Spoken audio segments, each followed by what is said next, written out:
How about this next one here? Giants and the Dallas Cowboys, 473, 474. Probably going to be what the Fox game on Sunday typically is between the Giants and the Cowboys. 7s across the board, 52.5 as a number.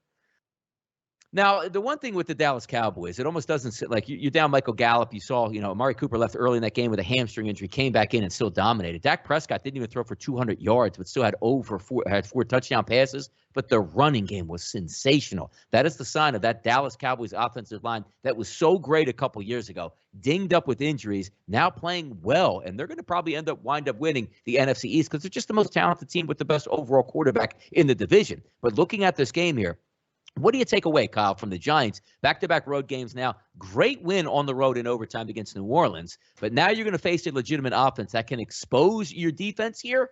We'll see who comes back for the Giants.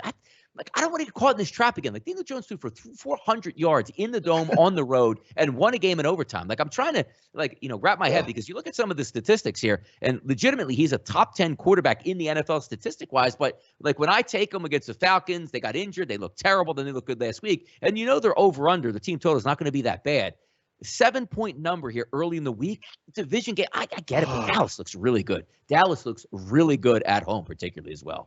Yeah, maybe a teaser spot, right? We haven't said that word much in this show. Get Dallas down to 1. I do think Dallas wins the game. Hey, you got to give Daniel Jones a little bit of credit. We kind of bag on him for being a turnover machine. Had his first interception of the year yesterday. So that's a pretty stark contrast from his previous career. And I got to address Chief Wiggum, are you really watching from Pyongyang, North Korea? Because if you are, that's got to be the craziest spot we've had a show viewed from, right? I didn't even know you were allowed to do that there. And shout out to you. I certainly hope you're safe if you're there, because that sounds scary as hell. And what else is scary is trying to, lay these 7 points in a division game earlier in the week. It feels like the Cowboys look great. They do. They look better than we thought they were going to look. They look better than certainly either one of us hoped they would look. Giants team total 20.5 minus 160, pretty juiced up, but that Cowboys defense does have some holes in it. We saw Carolina have some success a little bit early. Boy, oh boy, it's tough. I think for me right now, this would be one of those teaser spots where I get this thing down to 1.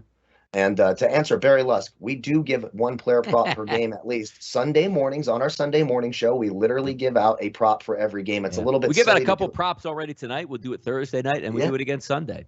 So you don't even have to ask because we already do that, and we can't give out props for every game on Monday because those props aren't even out for this game. Yeah, they won't come out until Friday afternoon or Saturday morning, really, when they start to all roll in. So just keep that in mind. And right now I got to lean the Cowboys, but I sure do like it a whole lot better as a teaser. I'll tell you that. Yeah, by the way, 28 is the alt number for the Dallas Cowboys at minus 145 this week. Shows how good they are on offense. And then the Giants, 21 is that alt price at minus 140, which isn't bad here. If you wanted to buy it down lower, which would be a ridiculous 19.5 at minus 190, boy, that's a nice number to get 19.5 for that 20-point marker. But not too bad here. But I feel like I just have that stigma with I'm going to get back in on the Giants and why did I do this? I already taught myself and weaned myself off anything of the Pittsburgh Steelers for the past year, and it feels good, even though that urge comes back to me constantly. Ooh, Steelers, low team total at home. No. Trust me, I live a much better life now, and I don't worry about the Steelers anymore in any way, shape, or form.